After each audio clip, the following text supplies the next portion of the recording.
I am so glad you convinced me that the family car should be the Defender 110. It is so beautiful inside. It's so comfortable and it just feels indestructible. Yes, it really is. I've been waiting a long time for the new model to come out. The Defender 110, I'm telling you, it's my favorite car of all times. It's my third one. You know, I have stories of going off road. The guy managed the group. He was like, "What are you doing in this beautiful car?" I'm like, "I'm going off road." He's like, "Are you sure? Because you can use one of ours." And then they look like Mad Max cars. I'm like, no, we're going to do this. And he was shocked. Wow. Well, it's great because the Defender has been reimagined for 21st century adventure, and its unparalleled off-road ability as well as its robust interior are invaluable whether you're headed towards uncharted territory or just a weekend of exploration. The Defender 110 tackles challenging surroundings with absolute confidence. The SUV conveys strength outside and in, featuring peerless technology like an intuitive driver display and an award-winning infotainment system. That's my favorite part, to keep you connected no matter where the journey takes you. Adventure is unique to everyone, and so is the Defender. Choose from the two-door Defender 90, the four-door Defender 110, or the larger Defender 130 with the ability to seat up to 8 passengers. You'll find uncompromising performance in all three. So pack up and go even further with the Defender 110. Learn more at LandRoverUSA.com/Defender. Sometimes it takes a different approach to help you unlock your true potential. Capella University's game-changing FlexPath format helps you learn at your own pace and fit earning a degree into your life. From before you enroll to after you graduate, you'll be supported by people who are invested in your success so you can pursue your goals knowing that help is available if you need it. Imagine your future differently at capella.edu.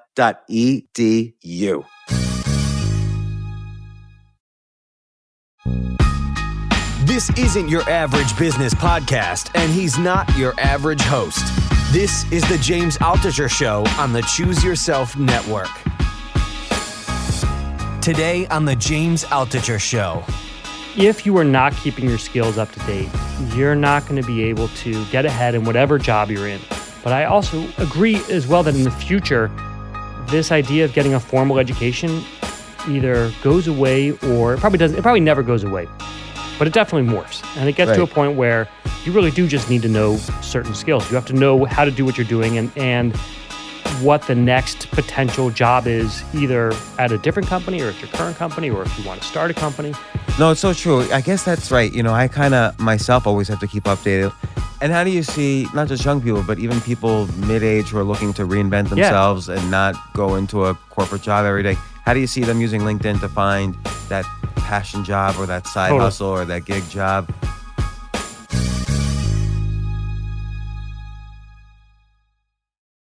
So I am so excited to again have Dan Roth, editor-in-chief of one of the largest social media networks, LinkedIn, on the podcast. Dan, how's it going? It's going great. It's great to be back here. I was here, I don't know, it was years ago. 2 years ago. You were one of our first guests that we had live. I think I went to LinkedIn, we went to some studio. Yeah. And I think you were the second guest or third guest I ever had on live. And now I do all the podcasts live and in person. Nice. It was the first podcast I ever recorded. So a lot of firsts, yeah. How many podcasts have you been on since? Have you been cheating on me? It's been in the multiples. So I think 3. 3. Yeah. Okay. And you mentioned actually on this very table, you were on Recode with my friend Peter Kafka. Yeah, Peter's great. So there's a couple things I want to talk about with you, many things. But first, I just want to mention we had here the other day Yuval Harari, the author of Sapiens. Sure. Very smart guy. And he was telling me on the podcast how he doesn't have a phone and he just uses his landline phone in his house. And so today's the first day of an experiment. Hopefully I will last more than one day, but I'm going to try for at least a week. I don't have a phone on me. So the only reason I have this computer in front of me actually is because there's some numbers related to LinkedIn and I have a bad memory and so on. But Steve, my podcast producer, and Jay, just so you know, I have no phone. You can't get in touch with me if I'm outside the house. Speaking of, I probably should turn my phone on the airplane mode. So that's just a good reminder. I don't know how you do it without a phone. I can't. Well, I don't know either. It's only 9 in the morning or 10 in the morning, and this is the You're not first day I'm shaking. trying this. You know, for people listening, I tell you that James is not shaking. He seems to be okay right now without the phone. So you're doing a great job so far. You know, there's also some research that shows even if your phone is upside down on the table, so you're not looking at it, that there's research that shows that the other let's say you're having lunch and your phone is upside down on the table, the other person is not paying attention to you as much. Wow. You have to actually hide the phone, which you're doing. So, but I've always been aware of that research, but now I decided, you know what? I didn't have social media applications on the phone anyway. I always made it so I would have to at least log on to Google Chrome and then go to social media. But then I figured, you know what? Like right now, I'm doing a podcast, so if someone calls me, there's no reason for me to answer, and there's no social media I'm checking. And this could segue into LinkedIn. So I've been a huge fan of LinkedIn from the beginning. To be realistic, I've been a heavy user of Twitter, Facebook, LinkedIn, more recently Instagram, but LinkedIn has been very good to me. I feel like that's the one place where I could publish an in-depth, long article and people will read it. I've had articles on LinkedIn that have had well over 1 million views. One year I was one of LinkedIn's top influencers. Thank you very much. And I don't know. I really enjoy the network and the communities on LinkedIn. So since you've last been on, I have the numbers on my computer. Why don't you just tell me how many users are on LinkedIn right now? We've got 560 million members around the world, and we have millions of the area that I focus on are the articles, the posts, the videos that professionals like you are putting up every day. And we have millions of those a day. Yeah, I read you have 2 million new posts a day. Yeah. We've got and I think if you think back to when you were first starting doing this, it was not a very common thing for people to talk about their professional interests anywhere. You wouldn't discuss what you were doing during the day. Maybe someone would write an op-ed occasionally. But since publishing launched on LinkedIn, and we've gone through a period where at first you could only write long form articles. Now you do posts and videos, and people are just photos, and people are trying new ways. But everything on LinkedIn is about the professional workplace and what they're doing and what they're trying to achieve. And I think that the feeling that you get out of it, and I think that why you feel comfortable putting things there is that there's a context around what you're doing. When you put up a video or you write an article and you put it on LinkedIn, the only people that are going to see it and comment on it are other people who are also trying to get ahead or thinking about their next move or trying to run a company or trying to build a company or trying to find their side hustle, whatever it is they want to do. And so they're in a frame of mind where they're reading to understand the world around them. And when you post a video up, it's not, you're not competing with crazy viral videos of, kids doing funny things and people getting, hit by footballs or whatever. It's just business related, professional related stuff. So the context makes a big difference. And then the other part is that there's no anonymity on LinkedIn, so that when you write something, everyone knows who you are. They can go see your professional profile and see where you've been and what you've done. And when they leave comments, their boss sees their comments and their employees see their comments, or someone who might want to hire them in the future sees what they want to say. So people tend to be respectful. And I think that's one of the things that I really love when I'm spending my time reading or watching on LinkedIn is that I like going into the comments section, and that's pretty rare. Yeah, no, I agree. If I write a post almost anywhere else, even my own blog, I'm often a little nervous about going into the comments because the reality is nobody likes to see somebody just insult themselves. Right. Usually, sometimes it's on YouTube, I'm like, oh, okay, whatever. But on LinkedIn, it's usually very respectful. Sometimes you see that on curated Facebook groups, like on private or secret Facebook groups. But on LinkedIn, if I just post a random article, it's usually very respectful, the comments. And if somebody goes off the deep end, I'm always interested in discussion. I don't mind if people disagree with me. If someone just goes in and says, who's this creepy guy, then I usually delete that. Because my view always is if when I write an article, it's like I'm inviting everybody into my living room. If someone comes into my living room, takes a shit, I'll kick them out. So I have no problem against deleting inappropriate comments, but it's usually very little of that on LinkedIn. I think my most, the worst comments I ever get on a LinkedIn article is, why is this on LinkedIn? Yeah. So, because sometimes I'll write about stuff that doesn't necessarily have to do with the professional workplace, but my view is, since I feel I've established credibility about writing about that space, that gives me leeway to say, okay, there's things out, for someone who's a professional and who wants to be successful, there's other aspects of life too. So I feel comfortable writing those articles on LinkedIn as well. But I think I love that you get that kind of pushback, because that to me is what makes LinkedIn is that people are willing to say, the users are willing to say, this network is not for that kind of stuff. And you can write whatever you want. It's an open platform. But I do love this kind of self-policing network experience on LinkedIn, where there are people who say, I'm here for a certain reason. I want to get certain information. And I would like for my LinkedIn to be like, I don't want to hear about politics. I don't want to talk about politics. I don't want to hear about your family life. Let's talk about how you're getting ahead, or what you're doing, or what inspires you, so that I can know how to make my own career or life, or find those better, or find new opportunities. And not only that, what's the relationship now still with LinkedIn and Linda, which you guys bought years ago? Yeah.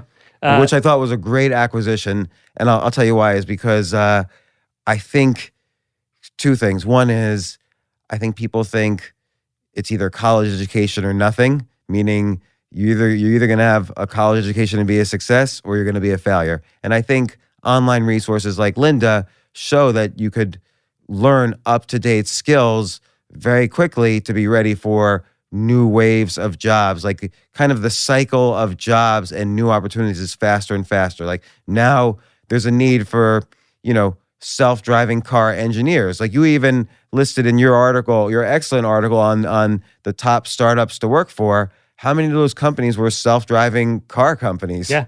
Three of the companies, self-driving car I think more than companies. three. I think there was the obvious ones, but then there was there was also self-driving vehicles. There was the AI behind self-driving cars. Yeah. So I think there was more like 5 or 6. Well, I think that your point is dead on, which is, if you are not keeping your skills up to date, you're not going to be able to get ahead in whatever job you're in. But I agree as well that in the future, this idea of getting a formal education either goes away, or it probably never goes away, but it definitely morphs. And it gets to a point where you really do just need to know certain skills. You have to know how to do what you have to know how to do what you're doing, and what the next potential job is, either at a different company or at your current company, or if you want to start a company. And we bought Linda knowing that was, getting a sense that was where things were going, that this kind of skill development was essential for any professional. Right, and my guess is, 5 years ago, there were probably no job openings for self-driving car engineers. Right. Now, if there's a class on Linda, or a course on Linda, how to be a self-driving car engineer, I'm just making this up, chances are that's before anybody's offering a bachelor's degree in it. Like, online schools like Linda are beating out the colleges in terms of seeing what the trends are, because colleges are not set up to move that fast. Yeah, exactly. And I think that we now call it LinkedIn Learning, and the team at LinkedIn Learning is so good at seeing where, and they can watch what people, there's all kinds of data that we get that says, here are the skills that people are paying most attention to, and these are the courses they're finishing. Oh, and if these are the courses they're finishing, let's make sure that we build other courses that are similar to these. And what are the ones that they're not doing as much of? Should we do fewer of those courses? And also, these instructors are constantly keeping up with what's going on. So there are changes in Adobe Photoshop. The LinkedIn Learning team instantly gets that instructor back in to walk through the new version of Adobe Photoshop. And you can imagine being in school, if you're a professor, you write a syllabus once, you teach that syllabus over and over again, maybe you update it occasionally, but in the world we live in today, you have to stay up to date. You have to know what's coming. So those guys they do an awesome job. Right. I mean, and this is not really meant to bash on colleges, but basically, like, when a really great educator gets tenure, there's not as much incentive for them to just keep up to date. Tenure basically means their job is fixed forever. They don't have to worry about being fired, particularly from a well-funded school. So, and with tuitions always rising to incredible prices, most schools are well-funded. there's no incentive for them to keep up with the latest Adobe Photoshop hacks or whatever. But, I also like how, and this is related to LinkedIn Learning, but it's also related to other parts of LinkedIn. You guys use data like what jobs are people searching for or skill sets are people searching for on LinkedIn that they're failing to find. And then you use that data to kind of build up those parts of either LinkedIn Learning or LinkedIn or whatever. Yeah, that's right. No, the data is really the amount of data that is generated on LinkedIn and how it can be used to help other people is really phenomenal. So you can watch here are the companies. We know what jobs companies are hiring for. We know the skills they're putting in their job ads. We know that if you have certain skills, who's getting hired faster based on the skills that they have. So what's an example? Like what's surprising you? Well, I think what completely surprises me is that the number one skill gap, the skill that companies say they need the most of that they're not seeing are communication skills. You would think that in an era where there's like AI is, we know that AI is a huge part of the future. We know that software engineering is the most in demand job, that every company now is a tech company and they have to have these engineers building stuff for them. But still the area where hiring managers are saying that they are lacking the most is people who can communicate and people who can talk, who can write memos, who can explain why they're doing what they're doing. And I think that's first of all, it's really, as a journalism and econ major in college, it's a really rewarding thing to know that, these are skills that are still necessary. But it also tells you a lot about the state of the world that you have to develop these skills. You have to be specialized in certain areas. You have to know how to do a lot, but you also have to be able to communicate and share. And no matter what happens with AI, no matter how machine learning changes how we do our jobs or eliminates certain jobs and brings new ones, we're always going to need that ability to be able to explain why you're doing what you're doing, to sell, to be able to offer opinions, to be able to get people on your side on things, and companies feel like they're not getting it right now. Well, it's so interesting because you always have your list of top LinkedIn influencers, and I think it might have been management. You had Beth Comstock in your top 10, and she was the vice chairman of GE, and her background was public relations and communications, and she was recently on the podcast, and she was basically saying, as GE was trying to communicate their vision, particularly post 9/11, when the world was scared, the GE management was probably quite correctly focused on, well, how do we communicate that we're always going to increase profits or revenues by 10% and this and that, and it was all numbers. And she made the point, numbers don't tell a story, and you always have to tell a story. We're a civilization of storytellers, and that's how we communicate from generation to generation. And your recent co-author or co-researcher on your top startups article was George Anders. And he wrote a book recently about how don't assume STEM is the only way to go. If in your majors, science, technology, engineering, I don't know what the M is. What's the M? Mathematics. Math, yeah. And it's very important. A liberal arts degree is in demand because storytelling, just in terms of marketing, the only way to sell a product is to market it, and that's all storytelling. That's right. And first of all, George is the best, and he's now a editor at LinkedIn. He does amazing work. I love his stuff. I've read a couple of his books. He's only read 3 books, and I've read like 2 of them. Have you had him on the show? I haven't. Steve, we should get George Anders on the show. Yeah, definitely. He's phenomenal. And by the way, Yuval was saying something similar too about the importance of philosophers now with AI. They're more important. Oh, yeah. Liberal arts things. Yeah. Well, I think that there is and you talk about marketing, you talk about selling. There is, even if you're not in sales, we're all in sales positions and we're all marketing at some point. Whether you're marketing to you're marketing externally, you're trying to get people to buy your products, or you're marketing internally and you're trying to get people to buy into your vision or do their best work. And I'm just looking at, I had some stats that we pulled recently that found that 80% of people under 24 would consider changing jobs, changing occupations altogether. Okay, let me ask you about that. I'm going to ask you about each stat you have. All right. So you're under 24, you just spent 4 years majoring in X, and you got, hopefully you didn't have student loans, but unfortunately, most people are suffered with student loans. Let's say you're over $100,000 in debt. Some students are much more in debt. how do you change jobs if you're stuck in these debt situations? Yeah. Well, I think that you've got to remember the people who are coming out of school right now are entering the best job market since 2007. They only know good times. Right. And that's been true for the last few years.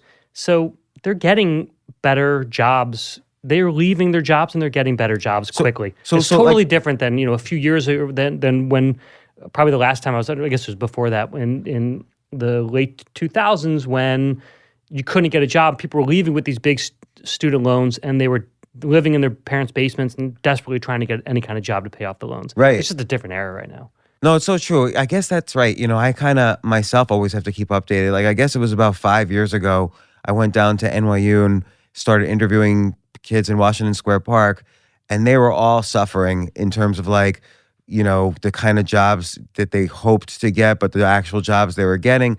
But I'm not even as up to date now. That was 5 years ago, which is now a long time. Yeah. And what jobs, let's say you're let's say you're an English major or a humanities general major in a school, let's say a mid-tier school. What job would you recommend they go for based on the data you're seeing on LinkedIn? Oh, God. I don't know. That's a hard one. I think that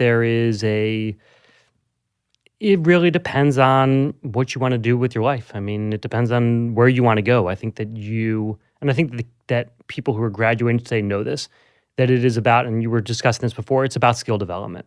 So if you get out and you are an English major, you have to think about what are the general, you don't have to know your path. There are no paths anymore. I really believe that the entire career ladder is broken. Yeah. Right. And when I got out, when I left school, I wanted to be a business journalist. You went to the best school for journalism. I went to Northwestern. I was a great school. And then I applied to every single business newspaper in the country. And because I had a path in mind, business newspaper, you work for a major magazine, then you become the editor of that. And that, while I was on that ladder, that ladder just completely disappeared. And journalism was one of the first to get hit, but everyone's been hit since then. Right, because when you say journalism, I mean, there's obviously still newspapers and stuff, but I do think the trend sort of started when Rupert Murdoch bought the Wall Street Journal, I feel, and all my friends who were working there, they started to quit because Rupert Murdoch basically said, cut all the articles in half and just stick to the facts, no opinions. And so just list the information. And also salaries were just going straight down because there was no need. He could outsource the news to India. There was no need to really get, I don't know, is that the trend that happened? Is that how when you say journalism broke down, what happened? I mean, the first of all, the money just started disappearing so that the advertisers found they could go on social media, they could buy Google ads and get a much more targeted, they could get the same targeting that they were getting in Fortune for a lot less money. Yeah, and with more data. More data. They were getting the marketers who never had the data before. We, in our industry, sold them, magic. Hey, you come on and you buy an ad in Fortune, you reach exactly the right people. But we're not going to say how or who you're reaching, but trust us, you're reaching the right people. And then Google said, here are exactly the people you're reaching. Here are their names. Here are the names, right, exactly. And that was obviously really enticing to marketers. And so the ads started disappearing, the money started disappearing, and because of that, and then, at least for me, I was in print. The magazine started getting smaller and smaller, and there were fewer pages, and like you were saying, you had to write. It became tougher. Everything, as the pie shrunk, every decision got harder on, were you going to send someone out to write a story? Were you going to invest? Could you afford to invest someone to spend 3 months writing a really major article? And you got to a point where people needed to write 4 or 5 a day. You put them on the web. The metabolism was getting faster, and the rewards were starting to get smaller in traditional media. On the other hand, things started opening up everywhere. People started saying, I want to build a newsroom here, or I need people who are excellent writers, or maybe you want to do ebooks. And I think that you've been a great example of this, is finding really new path. If you're someone who's just great at writing and interviewing, there are all kinds of opportunities available to you that you don't have to work for a massive company. You can find your own path. And so at the same time the ladder started disappearing, a million smaller ladders opened up. And that is, to go back to your original question about what you want to do, to me it is you get a job that will invest in you. And I think that this is what we hear from students when they're graduating, is that they are picking companies based on places where they feel like they are going to get an investment in building skills for the future. And again, it's not about that they're going to be put on a ladder and get a gold watch after 50 years. They're saying, hey, are you going to help me become great at understanding how to evaluate companies, or how to learn SQL, or how to do this or how to do that? They know that they need to go and get these skills. And companies, we have a list that we put out called the top companies list, that looks at where people are going to work, where they don't leave once they get there, where when a company puts a job application out, they get a obscene number of people applying for those jobs, and where people spend their time investigating the company and the company's employees. Those companies that are at the top of the list, like Uber, 2 years ago, Uber was at the top, was number one. Now, I think you or I, especially when Uber was in the news in a very negative way, would say, you would assume that Uber would be getting hit and that people wouldn't want to work at Uber. But when we reported out the story, Caroline Fairchild, who's a reporter on the team, reported out the story where she talked to people and said, why are you working at Uber? And the answer was always, they're like, I'm learning great stuff. This is a high pressure place where I'm learning how to do cool things. They're investing in me. They give me a ton of responsibility. I mean, it's still, even though it's a huge company, it's still very entrepreneurial. So you're learning how to build businesses, and Uber's constantly exploring new ways to make money with Uber Eats or self-driving or whatever. Yep, and they invest in people to say, you go figure this out. And that's a very, for a younger generation in the workforce, actually this is probably true for everyone in the workforce, who realizes what's going on, is getting those skills and realizing that you can use them anywhere is now what the top talent is embracing and running towards. Well, Uber. Let's stay on Uber as an example. Like, let's say you have a humanities degree of some sort. Uber has to tell their story because they've had a problem in the news, and they have to figure out a way to tell their story to keep attracting customers, investors, and so on, which is extremely important. And it's not like one person is going to solve that problem for them. That requires a team of people. I think also, as you move into self-driving, autonomous vehicles, that's a story that needs to be told. That's like, right. There's dealing with local governments. Yeah, dealing with local governments. You have to be able to tell the story to local governments how this is good for the citizens, as opposed to taking jobs from cab drivers. Yep. With autonomous vehicles, let's say there's one death. You have to also put it in context. There's 1 million human-related traffic deaths a year. Okay, there was one autonomous accident that wasn't even the vehicle's fault. You have to be able to kind of take, all this, sort of mindless headlines and put them in the context of your company and build a story around it. And that's always valuable. Yeah. Like people depend on that. Like I remember when Brexit happened, this is a couple years ago, the stock markets were all falling that morning. But it turned out most people didn't really understand what it was. So taking complicated international issues or company issues or personal issues and putting them in context that people can understand, that a 3-year-old can understand, is extremely valuable, even more so when AI is telling the story. So a lot of companies, you had a lot of AI companies on your list of top startups. AI takes millions of pieces of data, and then in a way that's impossible for humans to understand, helps you make a decision going forward. And being able to explain how that happens when the actual process is not understandable on purpose, that's a difficult story to tell. Absolutely. And let's say that you're working at a hedge fund and you're using AI-based strategies to try to beat the market. You're not beating the market. Your investors come and say, what's going on? You can't say, oh, the machine picked these stocks. You have to be able to explain why it's doing what it's doing. So, which means understanding, it's not a liberal arts. I don't think that today you can just be a liberal arts person. You have to understand or be comfortable around data. You don't have to be able to pull it yourself, although that's a good skill to have. But you have to be able to make sense of it and to be able to, and I think that I think people who can find stories out of data are the ones who are going to really succeed, who can look at charts and say, oh, I understand what's going on here. I'm going to tell this story. That's a good point, because let's say 50, 60 years ago, or 100 years ago, what you had to understand from a communications point of view is, okay, this is how the assembly line works. This is how the factory works. This is how our industrial process works and how we save costs and how we use, good labor and so on. Now we're not in a factory-driven world.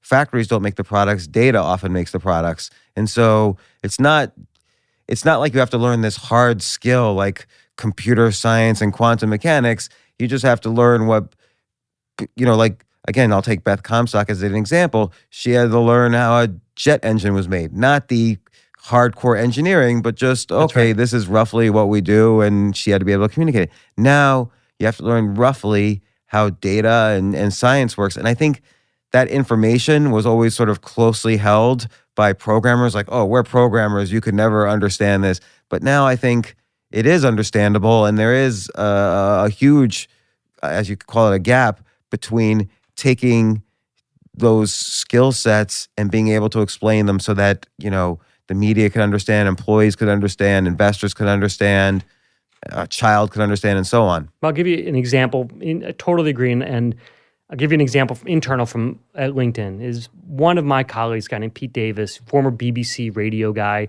became a product manager, and he's the product manager for the for content on LinkedIn, and he works really closely with the relevance engineers, and they'll sit down and Pete, who doesn't build relevance engines, but we'll have theories about, like, what if, what we're concerned at LinkedIn with is making sure that when you go to your feed, you're seeing great conversations that are relevant to you, that make you want to join the conversation yourself and add a little bit of your own unique perspective so that everyone kind of gets smarter. But it means getting you the right content at the right time and giving you that sense that you can contribute also, that this is a place where you can add your own voice. So it sounds nice and aspirational, but then you have to get down to the brass tacks of, if there are a billion things that you can show someone, how do you pick the right things to show people? So Pete sits down with the relevance team, and they'll come up with theories about things like, well, maybe, what if we go this way? And it starts with telling that story. It starts with understanding the psychology of what does it take to get someone to contribute? What do people want when they show up on their feed? And then then the relevance engineers, and these guys are all brilliant, and they, have incredible formulas that I can't follow. But they'll sit down and start making the math out of the philosophy. And it's when you bring that math and the philosophy together that really magical things happen. So like, for instance, do you take a look at, like take me as an example, I might comment on some things, not comment on others. Do you keep track of what types of articles I comment on and then start showing me those articles in my feed? Sure. So there's two things that we do. One is, yes, absolutely we do that. These are the topics that James is interested in, and the way you tell us what topics you're interested in there are implicit and explicit signals. A implicit one might be, well, we know your profile. We know where you work. We know what industry you're in. We know what your history's been. Show James similar stories that other people like him are looking at.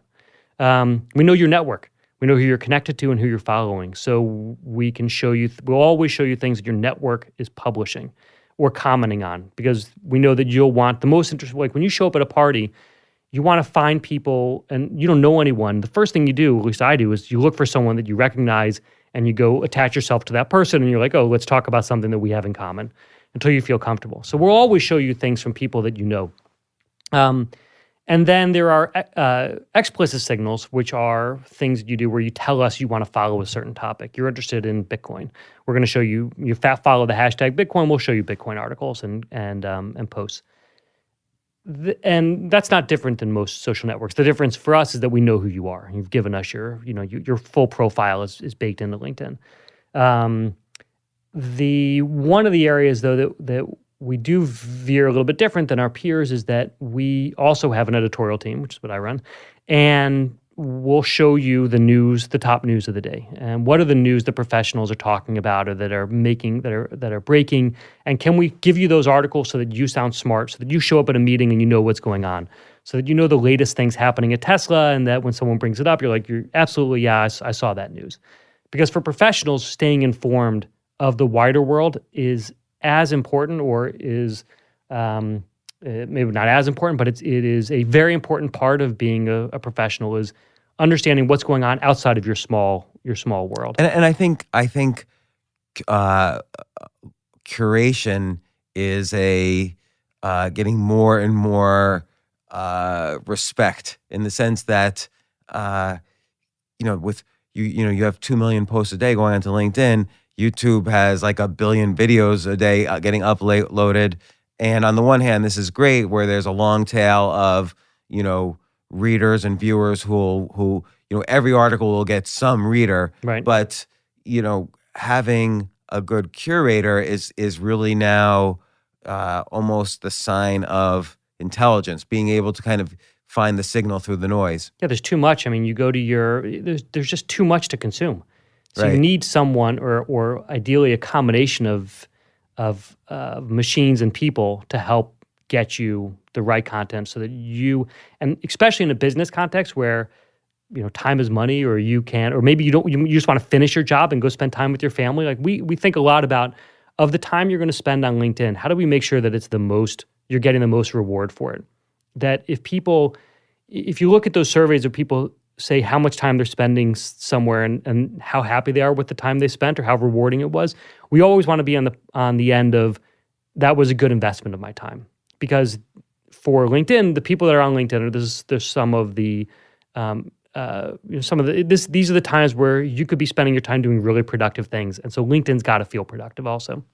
So curation for us fits into that. When you come and you look at a news article, and we do a little so we have something called trending storylines, which are just what's trending on LinkedIn. An editor writes up a quick summary, and then we show you great conversations that are taking place that you might want to dive in, but you don't have to. You might just want to say, here's Spotify IPO, here's a musician and giving his take on it. Here is an analyst giving her take on it, and here's a competitor saying why this thing was never going to work. And maybe you only need those three, and one is an area you want to dive into, and the other two you don't care about. Or maybe you just want to read all three or leave one comment.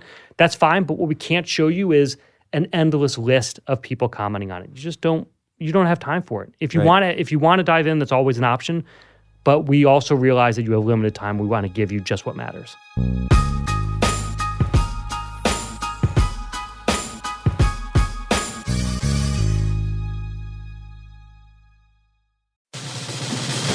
These days, we're all investors, trying to be smart with our money despite our worst impulses. But at iShares, we believe that deep down inside of every investor is a better investor. One that's just waiting to be let out. Explore iShares ETFs and insights and let your best investor out. Visit iShares.com for more information. You know what I love about fantasy sports is that even though I'm not going to be a great basketball player or a baseball player or a football player or whatever, I feel like I get to participate and make decisions and use my knowledge of these different leagues or these different sports to compete. So it's like I can pick my team or I can pick my favorite players, and I could use my knowledge to make predictions and maybe even make money. So with the basketball season here, you can now pick combo projections across football and basketball from the Specials League on Prize Picks. This is a league created specifically for combo projections that include two or more players from different sports or leagues. Want to play alongside some of Prize Picks' favorite players like rapper Meek Mill and comedian Andrew Schultz, who's also been a guest on this podcast, and I've been a guest on his? You can now find community plays under the promos tab of the app to view entries for some of the biggest names in the Prize Picks community each week. Look, Prize Picks even offers a reboot policy so that your entries stay in play even if one of your players gets injured. For football and basketball games, if you have a player who exits the game in the first half and does not return in the second, that player is rebooted. Prize Picks is the only daily fantasy sports platform with an injury insurance policy. What? So, I love playing it. I love anywhere where I can use analytical ability with my interests to demonstrate some skill and maybe make some money. And I like the game-like aspect. I do wish they had chess as a category on prizepicks.com, but I'll settle for what they've got. Maybe I should make my own fantasy chess league. But in any case, I love Prize Picks. Go to prizepicks.com/James. Use code James for a first deposit match up to $100. That's the easiest $100 you're ever going to make. So that's prizepicks.com/James and use code James. Daily fantasy sports made easy.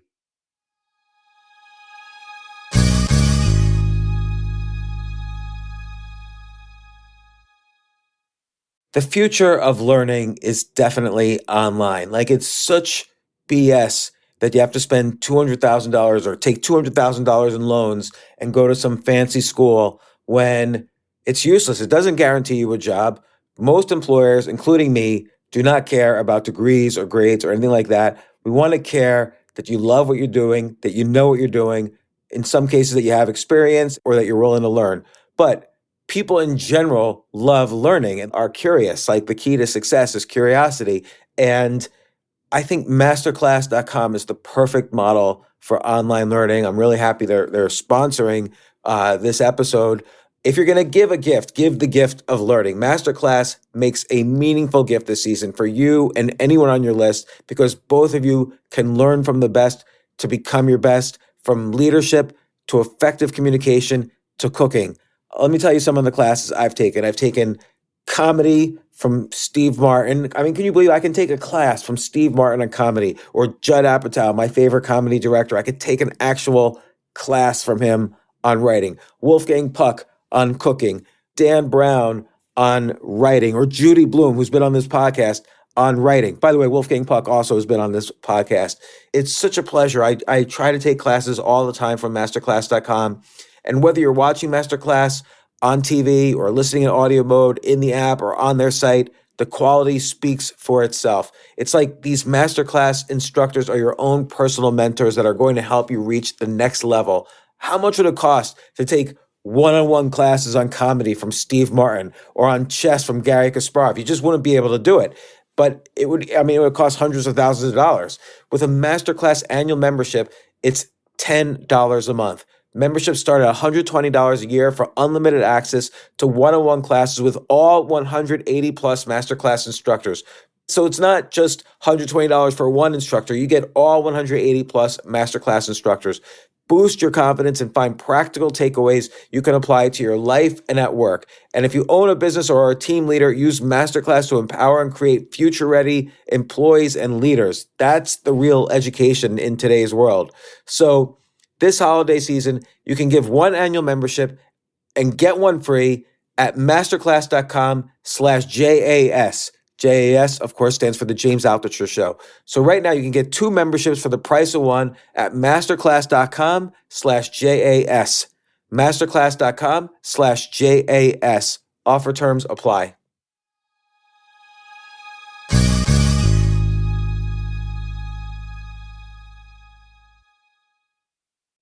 So what's another statistic that you had here? All right, this is a good one. Is that for people under 24, the number one thing they're looking for, and we talked a little bit about this, is growth, that culture and relationships are way more important than any kind of benefits. I guess that's not surprising Well, let me ask about that, because it seems like when I visited LinkedIn in California, gosh, I think it was like 4 years ago, I asked the people I was speaking to, what's the trend of people searching for side hustles or gigs, like in the gig economy? And they didn't pay much attention to the question because it was like less than 1% of searches, but they did say it was doubling or tripling every year. So it was the fastest growing type of search, but it was still less than 1%. So they weren't focused on that. But how is, and for me, that's strongly related to culture, particularly among young people. Has that statistic changed, or has that become a different part of LinkedIn? Yeah, I mean, it is very clearly something that we are focused on, because even though it still isn't huge, all signs show that it is going to be huge. That people are, if they don't have a side hustle, they're thinking about it. They are, and it kind of ties in with a lot of the trends we've talked about, which is this idea of building skills and of not having career ladders. Which is that you either want a side hustle, and Reid Hoffman wrote about this in his book, and about having a plan A, a plan B, and a plan Z. You have to have all of those at all times. And define plan Z. Plan Z, I think, is that side. It was a couple years ago now, so as I said it, I'm like, I wonder if I hope I can remember each one. But plan Z, I think, is the side hustle, which is you keep one thing baking, in the oven. And that's your back, and it's not making money right now. It might not make money for you for a few years, but it's that thing that you've got cooking, that it's the ripcord that you pull when A and B fall apart, and you say, all right, I'm going to go start over, and I've got this thing, and I'm going to go chase it.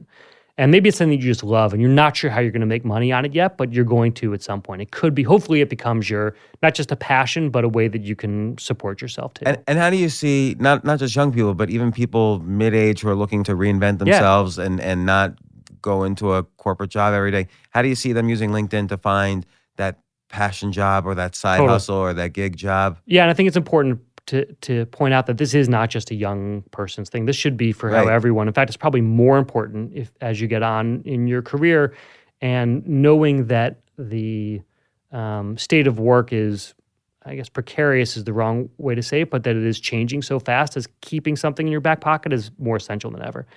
And I would use LinkedIn as to make that work in a couple ways. One is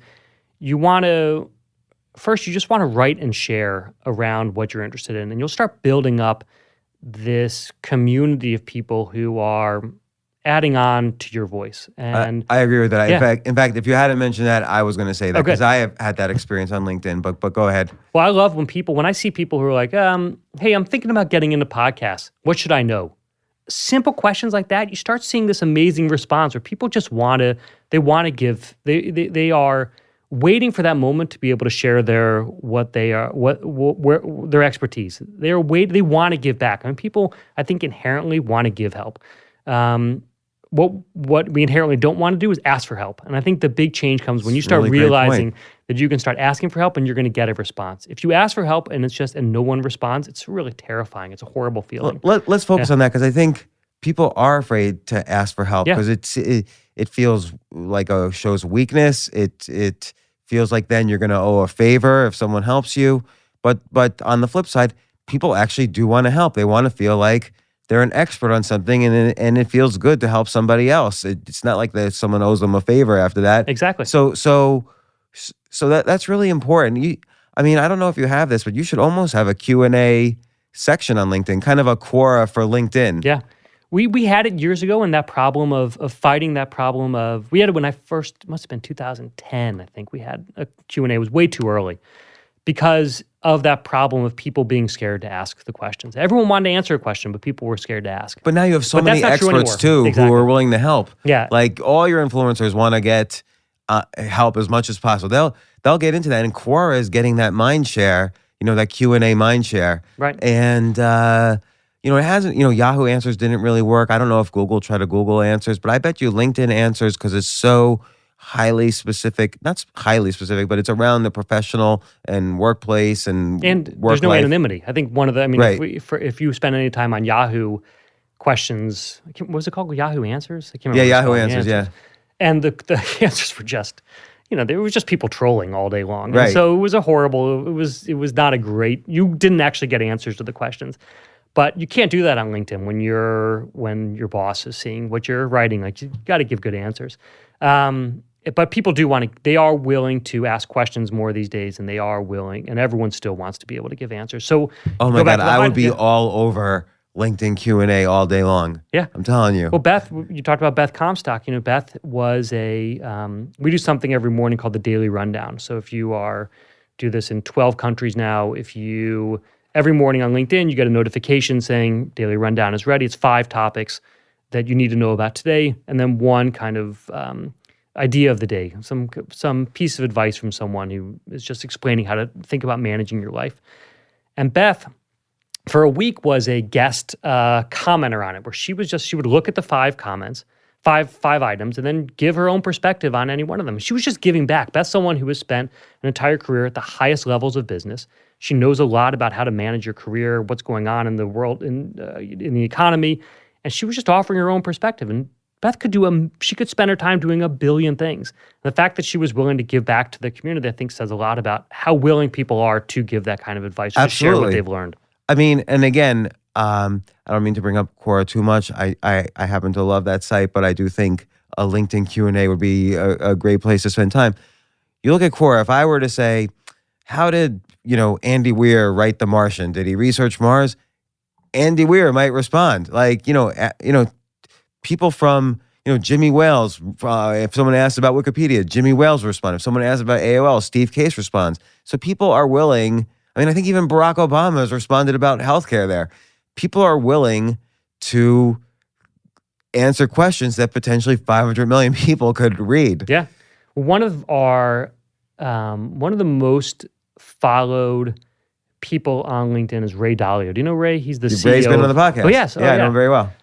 So Ray's amazing. And he shouldn't, years ago, Ray would never have been a celebrity. Ray was a hedge fund guy. He should be in his Connecticut world, secretive, running these things. But Ray started to give back.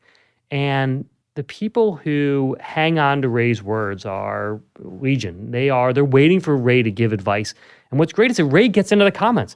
When he'll write something about what's going on with the economy or how to manage your company or just perspectives on what's going on in business. And then people give their own advice, and it could be someone who's just out of college. It could be someone who is 30 years in sales in India. It doesn't matter to him.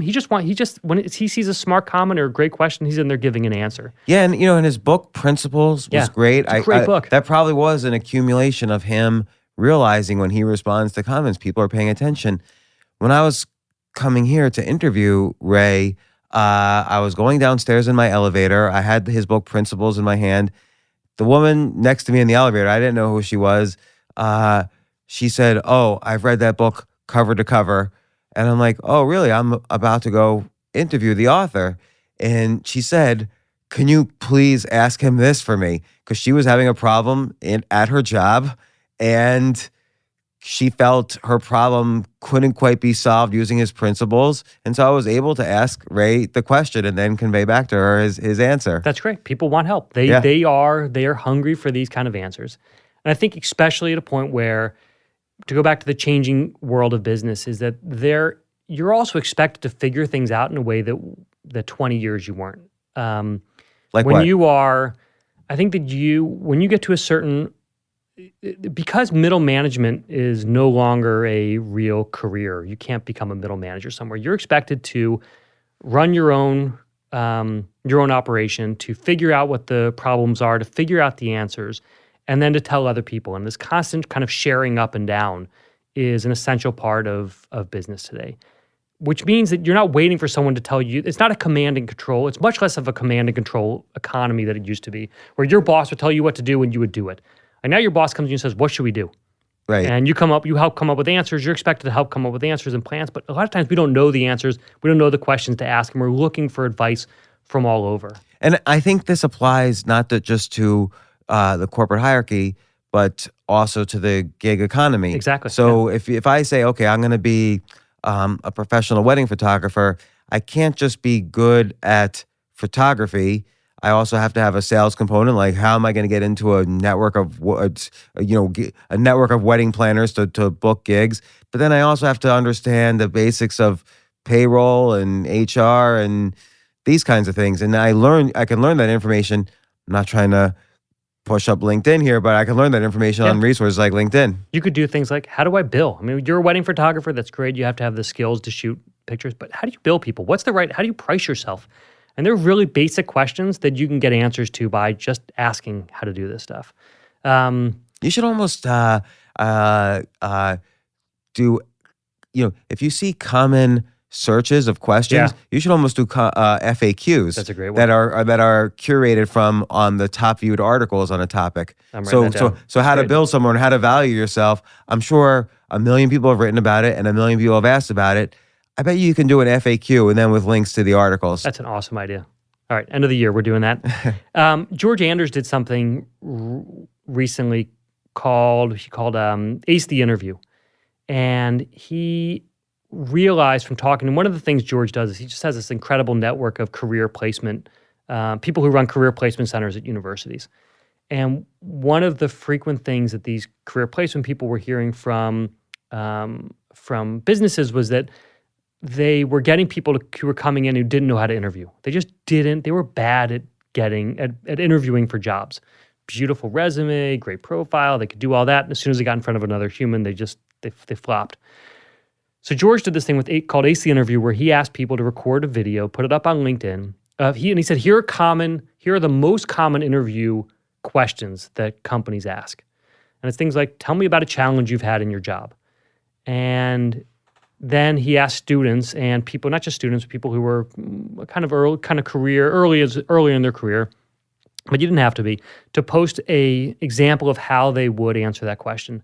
And then he asked recruiters to come and weigh in the comments and give advice back on how they should answer it. That's great. And it was great. And it wasn't just recruiters. Then once that started building steam and it started showing up in people's feeds, other people came in and they started giving advice. And all of a sudden you had 1,000 people giving you tips on how to be better at interviewing for a job so that you could land better jobs.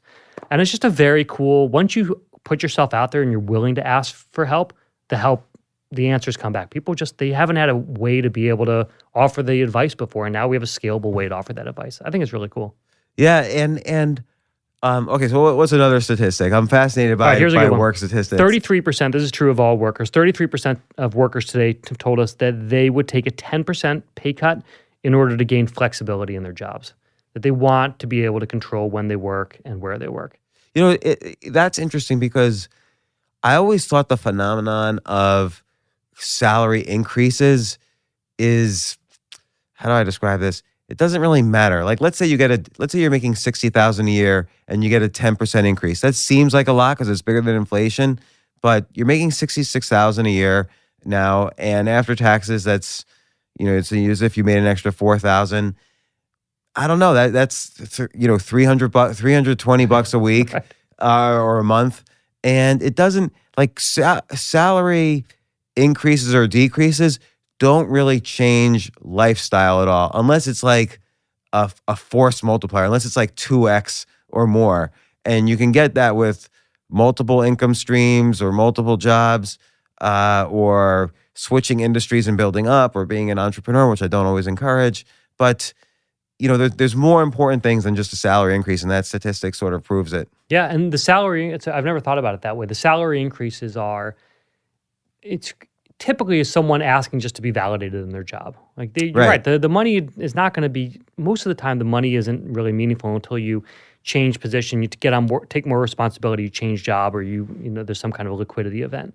So if you're looking for that kind of someone telling you you're doing a good job, there are better ways to do it. It might be, hey, we're going to give you more flexibility. We trust you more. Why don't you start, if you want to work from home, work from home. You want to, and I think that employers are starting to realize that is something that they can offer, especially at a time when there are more job openings now than there are people applying for jobs. I don't know if you've seen this stat. No. So the BLS recently had that stat, says that there are more job openings than there are people looking for jobs. That changes how companies work. Suddenly they have to be able to they have to start offering more flexibility. They have to think about ways they either have to do two things. They have to pay people a lot more, which they've been unwilling to do so far, or they have to give people things that will make them want to come that aren't tied to money. So flexibility is a really good example of that. Yeah, and you mentioned, I think you mentioned in your article, I was so surprised, Spotify gives 6 months parental leave. Yeah,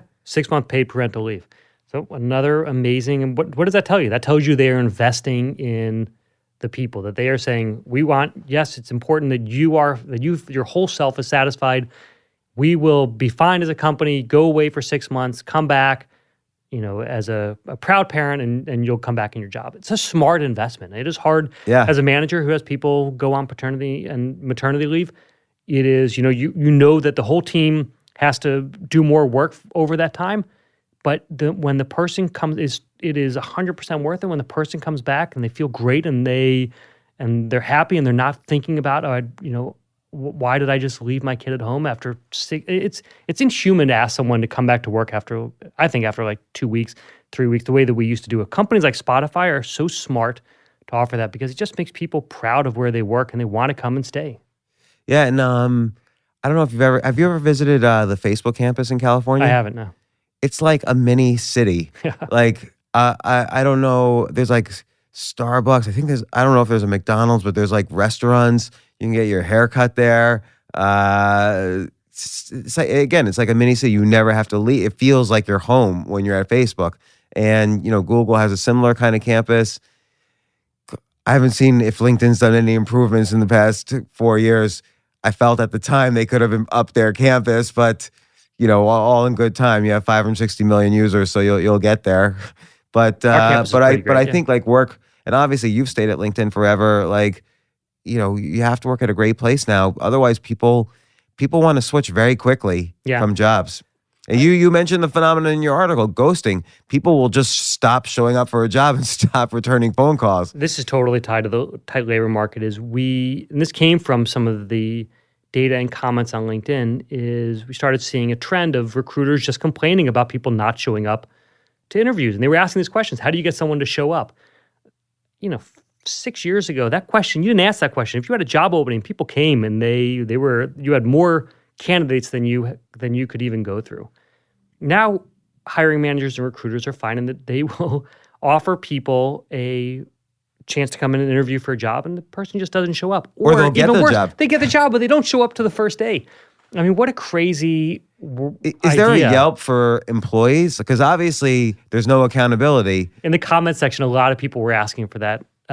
Exactly that. And there was something like, I was just looking at this, there were like 1.6 million views of the article and 5,000 comments. And in the comments were a lot of people who were saying, like, we should have a list that shows people who ghosted, so that all employers can know who is it that's not showing up to these jobs. Because that should be a black mark against all companies. Now, that doesn't exist, and that's, I think, a really good thing. Because when we asked people who had ghosted why they ghosted, they had sometimes pretty good, they had reasons that made sense to them that as a manager don't make a lot of sense, but you can understand how someone would think that way. And so some of their answers were, well, I didn't want to, I know they had tons of candidates for this job, so they wouldn't even notice if I didn't show up, or I didn't want to have a really tough conversation. I'd rather not say. My mom always told me, if you don't have anything nice to say, don't say anything at all. So I didn't say anything at all. It's like, well, those are not really good answers. They're not good answers. You can't do that. But it wasn't people just being jerks to be jerks. They really people are afraid. People are afraid of conflict. Yeah. I mean, I'm going to write about this now on LinkedIn. You've inspired me. But I'll tell you my story of ghosting. I've ghosted in a really horrible way. So I was hired by a firm. I showed up for work. I was there for a couple weeks. I set up it was like a private equity firm. I set up a meeting with people investing in Brazil. Maybe we could do some deals with them. In the meeting, I was so bored, and I had just had a not the greatest conversation about income with one of the main partners of the firm. I had my name on a door. I had a nameplate on the desk. I had my jacket on my chair. I excused myself from the meeting to go to the bathroom. Instead of going to the bathroom, I just walked to the elevator. I said, "Hey, see you later," to the receptionist. It was in the Trump building on Wall Street. I went all the way down from like the 60th floor to 0. I took the subway to Grand Central. I went home. And I just never showed up for work again. What? Yeah. Wait. So, and there were people still in the meeting room waiting for you to return. Yeah. And they called me for months, for about a year and a half. The main guy even called me a year and a half. All is forgiven. Just come back. And I just never responded to them again. And I will admit, that's really bad behavior. Yeah. Right. So, but you can also see, it's funny. One of those, I'm sure that your mindset was, well, it's been too long for me to respond now, and then you just never respond. You should write about this. You'll get some really great comments. But it just helps to know. You're right. It's not a good way to. It's always better to communicate. So let me ask you about writing for LinkedIn, because when I first started writing for LinkedIn, so I have a couple of questions around this, and I think hopefully it'll help people other than just me. But when I first started writing for LinkedIn, it was an open platform. That's right. It was you and I guess the people working with you would invite like 100 people to write articles, and I was blessed to be one of them. I think I was like the last person invited. Like you closed the gates right after that, because probably you were getting ready to move to an open platform. Yeah.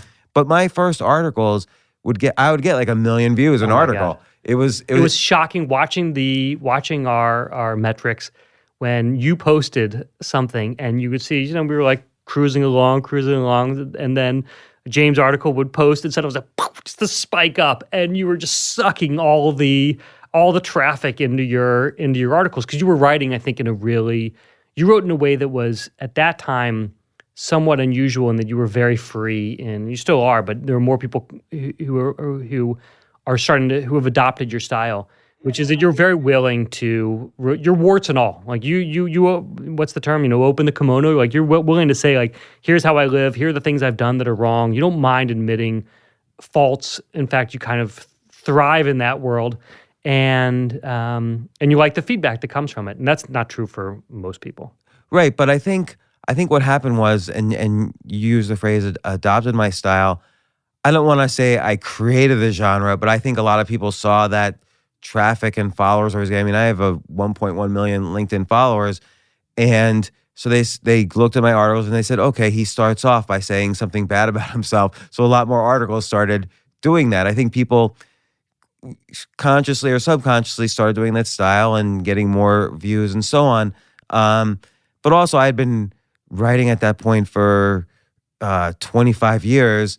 So I think a lot of professionals, they're really good about writing about their profession because that's what they know the most about, but they haven't necessarily put in the 10,000 hours writing. So there's a dissonance between how much they know about their profession and their ability to write about it. Right. But I think people are getting better because of open source platforms or open platforms like LinkedIn. They can write more and get practice and get those hours in and become, if not great writers, at least good writers. Yeah. So that so the genre in general of business writing has, I think, improved in the past 8 years. Well, let me push back on that a little bit because I think that it is not necessarily a question of getting in the hours and of writing is important, but even more important is being authentic.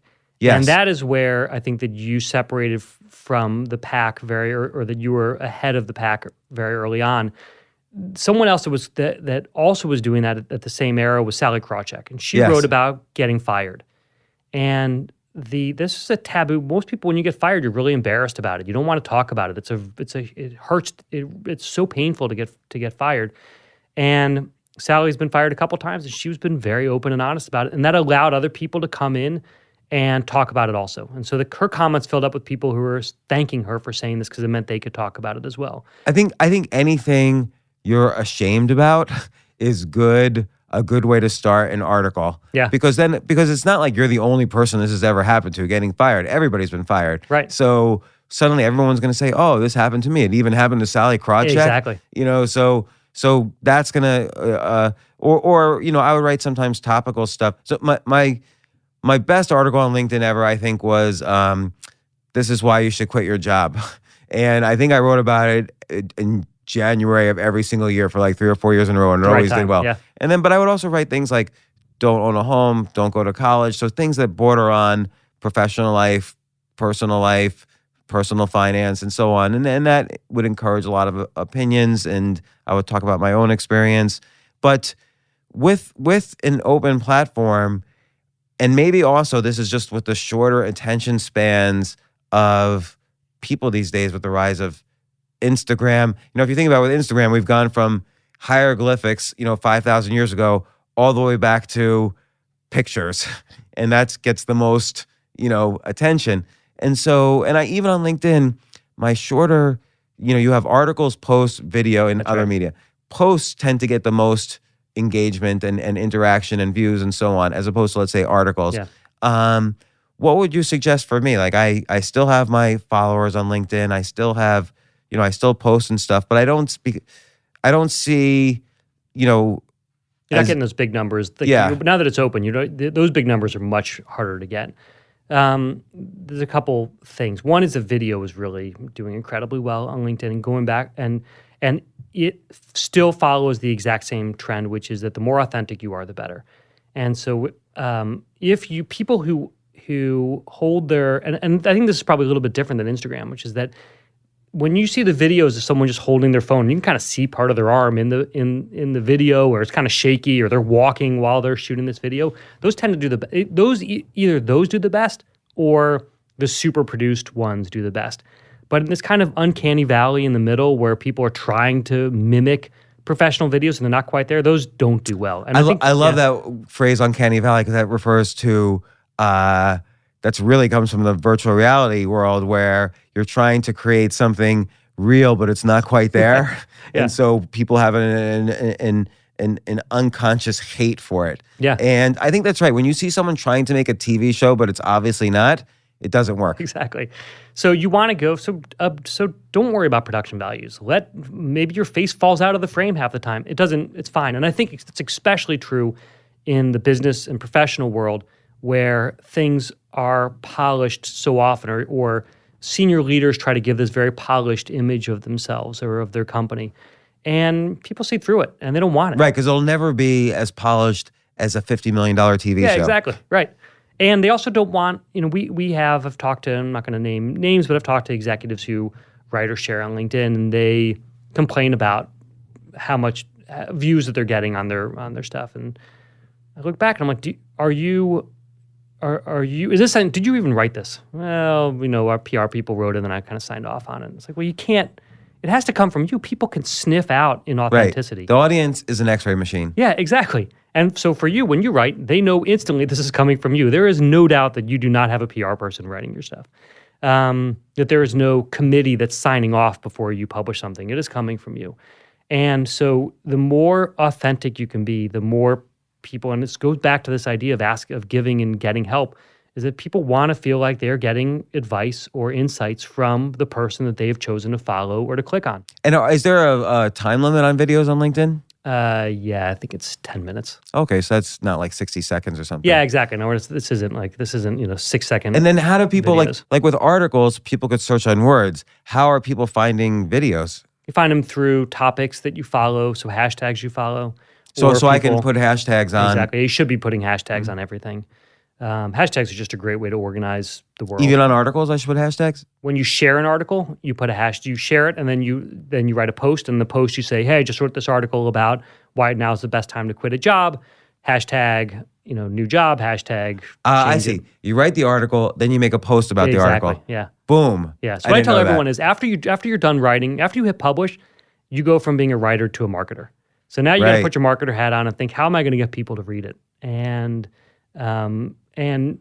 everyone's time challenged, and you've got this feed that is constant, that is flying by with a lot of choices. Or you don't carry a phone anymore, but you might remember when you did carry a phone yesterday, 9 hours ago, yeah. And there was Candy Crush, and there were other games. My kids play Pokemon Go all day, and they want there's other things that you can do on your phone that are entertaining. So you have to get in front of people and convince them that what you wrote or what you recorded is worth their time. So you got to become a marketer. You got to convince them. Hashtags are a good way to do it. Selling the story. I mean, you know this. You're a natural at it. But for a lot of people, that becomes tough. They finish the article. They write a really anodyne headline. Future of work, and then they post it, and no one comes. Right. And what I try to coach people on is, would you click on that if you saw it in your feed? If you saw someone that just said future of work, would you click on it? No. We're inundated with future of work ideas. Like, tell them what it is. Be conversational. Like how I figured out how to manage my own career, or what I'm going to be doing in 30 years, or why you've picked the wrong path for 10 years from now. Or I was talking to someone recently. By the way, all those titles, which are great and more specific titles in the future of work, are personal. Yes, you said why exactly. It's all about it's a story that is told first. Yeah, which goes back to what we started talking this podcast about at the very beginning. You have to be able to tell your story, and even when you leave writing mode and you go into marketing mode, you're still telling a story, and that's really essential. I mean, I would say if I'm let's say I'm 24, I'm looking to do a new career, something that I'm passionate about. I would say take things here's how I would do it. I would take things I'm interested in and simply write about how I'm learning about them. So write an article like, I don't know anything about AI. Yeah. So here's the resources I'm all looking at. Here's the sites I'm looking at. Yeah. Here's the what companies am I that seem missing? interesting. You ask questions. What do you turn to? Or here's what I think, what I love, or when people write, here's what I think I've learned about AI. Right. And because that opens you up. It says, like, I'm at the beginning of this process. I'm still trying to figure this out. And what you'll find is that in the comments, people will start steering you in the right direction, or in the direction they think you should be going in. And so you give a little bit of expertise, and you ask for a little bit of expertise. And then I'm sure there's many communities about AI on LinkedIn. Right. So I would join those communities. Yeah, I would participate. Maybe, like you just suggested, I would do videos, posts, whatever. But I do think you'll start getting followers from that community. You'll start making connections. You'll start coming up with, the more you learn, the more ideas you'll have about AI, which you could communicate to other people on LinkedIn. And I think gradually you could find your network. Nobody is self-made. Everyone needs a network. And for a professional network, I don't know where else I would go other than LinkedIn, really. I mean, Facebook a little bit, like there are communities about AI and so on, but it's still made up of your friends and friends of friends. Whereas on LinkedIn, you can find it's more topic motivated than just connections of connections. Yeah, and one of the most popular, most active groups on LinkedIn is a veterans group, where veterans come in who are entering the workforce are asking questions about. They're leaving the military and they're getting into the workforce, and they ask questions about what they should be doing. You know, they were trained in a very certain way, and they're asking questions about jobs that they might be interested in, and they're getting advice from people who have been out of the military for a few years and that are maybe somewhere in their network, maybe they're second-degree connections, but these are people who have been through it in a little bit of time, or maybe they're changing careers, and they're giving this advice back on what they've learned. And that is, and you can see exactly that they were veterans. You have it, you can see where they've worked. You can get a sense whether. What's great is you click through to the profile. As a smart person, you don't just take the advice. You click through on the profile, you read everything that person has done, and you get a sense for how much you want to trust what that person's advice is. You shouldn't trust everyone's advice. But I think the combination of those two things together of the profile that tells you who this person is and what they've done and what skills they have and how they think about the world, you can combine those and know how much trust to put in it, how much is relevant to you, whether you want to follow it or not. And then maybe you want to connect with that person, meet them in real life. Maybe you want to hire them. All these things start building on themselves. Yeah, and again, just as a valuable resource, building these communities, gaining followers. Which again, what's the purpose of gaining followers? Do you send to all? Like, let's say someone has 20,000 followers, up from 2,000. Do you send to all their followers? Oh, you're following so and so. They just have a new video out, or how do you do that? Is there a benefit to gaining followers? There is a benefit, but you need followers to interact with your content. So if we'll show everything to your followers. The question is where in the feed it's going to show up. And if someone hasn't shown to be a regular consumer of what you're posting, then they are sending us a signal that they don't want to see more of your content. It's not a perfect world, and there are constant decisions that have to be made on where you're ranking things. And but you got to use the signals that you have. So we can't, if we just showed everyone everything their followers say all the time, it'd be too much. It'd be too much. And so that's what we talked about, the relevance engineers and what how they think about it. These are the kind of questions they're constantly wrestling with. So relevance and sharing, obviously, if something gets shared a lot, I'm sure that goes up on your algorithm. Yeah, exactly. So, and the other part is if you're talking about topical conversations, if you're talking about things that are in the news or that are big conversations that are trending on LinkedIn, that an editor can then feature you in one of these trending storylines and the trending stories, then you'll also then get a big boost in your followers and people following or people commenting right there. So we want to make sure that we are highlighting really topical things that people are concerned about today. So, and you could see what's trending on, just go to LinkedIn's front page or whatever. You could see we have like tools in the back end also that tell us what's trending. We have ways of sensing what people are,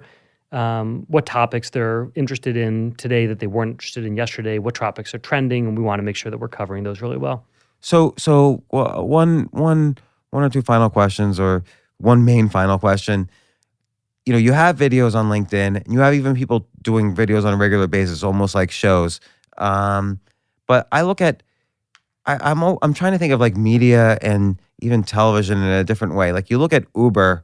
Uber's not a television channel, and yet if I go on my Uber app, I'll see Spike Lee created a TV series that I could just watch on my Uber app, following around 5 Brooklyn drivers.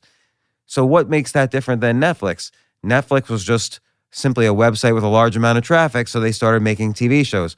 Uber is in a way an app with a large amount of traffic, so they made a TV show.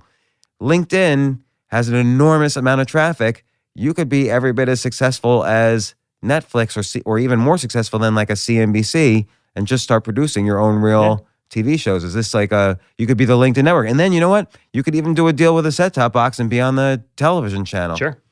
We have the LinkedIn Learning courses have an Apple TV app, so they're already doing the over the top programming.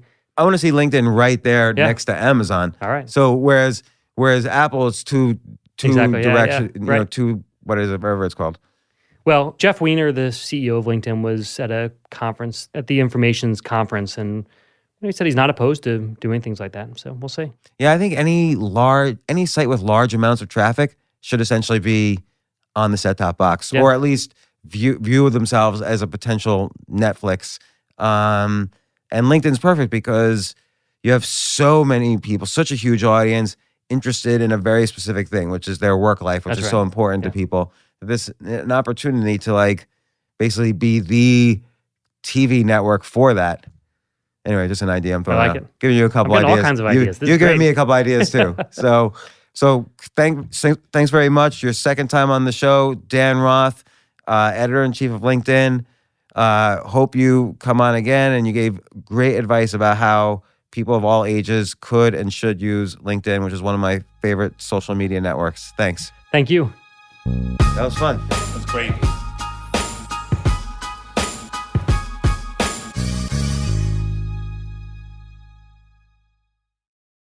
Your daily dose of gaming just got way more epic with the Snapdragon processor powering the Samsung Galaxy S23 Ultra. Snapdragon processors give you the premium mobile experience that triggers your inner champion. Whenever you want, wherever you want. Get ready for edge-of-your-seat performance, advanced customizations, ultra-realistic graphics, and adrenaline-boosting speeds that have the power to move you in more ways than one. Follow us on Instagram at Snapdragon Official.